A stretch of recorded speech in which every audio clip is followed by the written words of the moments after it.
Pangakong ikaw lang ang iibigin, magpakailanman. Di kita pipilitin, sundin mo ba ang iyong damdamin? Hayaan na lang tumibok ang puso mo para sa akin. Pagkagising ko kinabagahan sa bahay ni Kuya Romy, ay bumalik na uli ako sa pagpadyak. Nagpaikot-ikot ako sa probinsya ng Aurora hanggang sa maisip ko ang sinasabi sa akin ng Mark na puno. Ang maganda sa lugar na to, kahit kanal nila malinis ang tubig, wala pa kasing pabrika.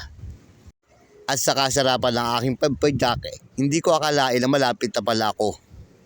Hanggang sa marating ko ang bayan ng Maria Aurora kung saan nandun ang pinakamatandang puno sa buong Asya. At pagkatapos ng halos kalahating oras na padyakan, narating ko rin ang antigong puno ng Balete.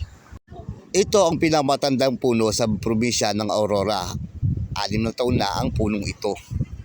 Kung pagbabasihan ang edad ng punong ito, ibig sabihin, hindi pa naitatayo ang UST, ang pinakamatandang universidad sa ating bansa, at hindi pa tayo nabibinagyan bilang isang Katoliko.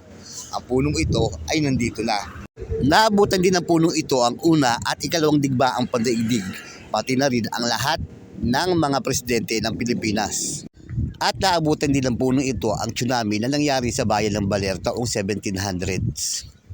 Na kung saan isang pare at isang pamilya lang ang nakasurvive. Litaw na litaw ang naglalaki ang mga ugat at halos di na mabilang ang mga sanga. Sinubukan ko pumasok sa ilalim ng puno at may nakita akong malaking sawa. Kaya lumabas kagad ako.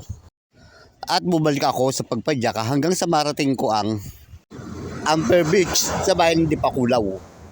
Pambihira ang shoreline ng dagat na to kasi hindi buhangin ang nasa paligid, kundi puro mga bato.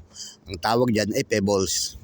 Kaya mapapaisip ko talaga kung saan galing at paano dumami ang ganyang klaseng mga bato.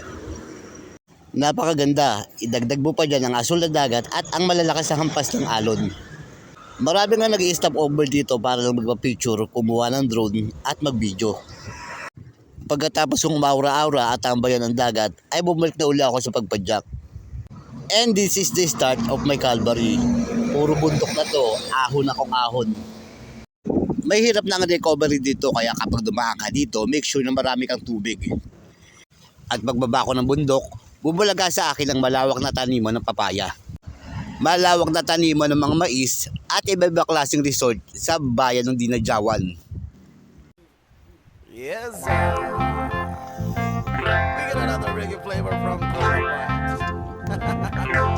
Come on. This banana barrow in the marketplace. Only is the singer in the back. And this man say to Molly, girl, I like you face. And Molly say that if she takes him by the hand. Of the day, of the that, life goes on. Ilang mga bundok pa at ilang bayan ang aking dinaanan hanggang sa marating ko na ang bayan na Kasiguran at dito nagtatapos ang ika-28 araw ng aking pagpapadyak mula Pasig paikot ng Norte. Maraming salamat sa panonood and God bless.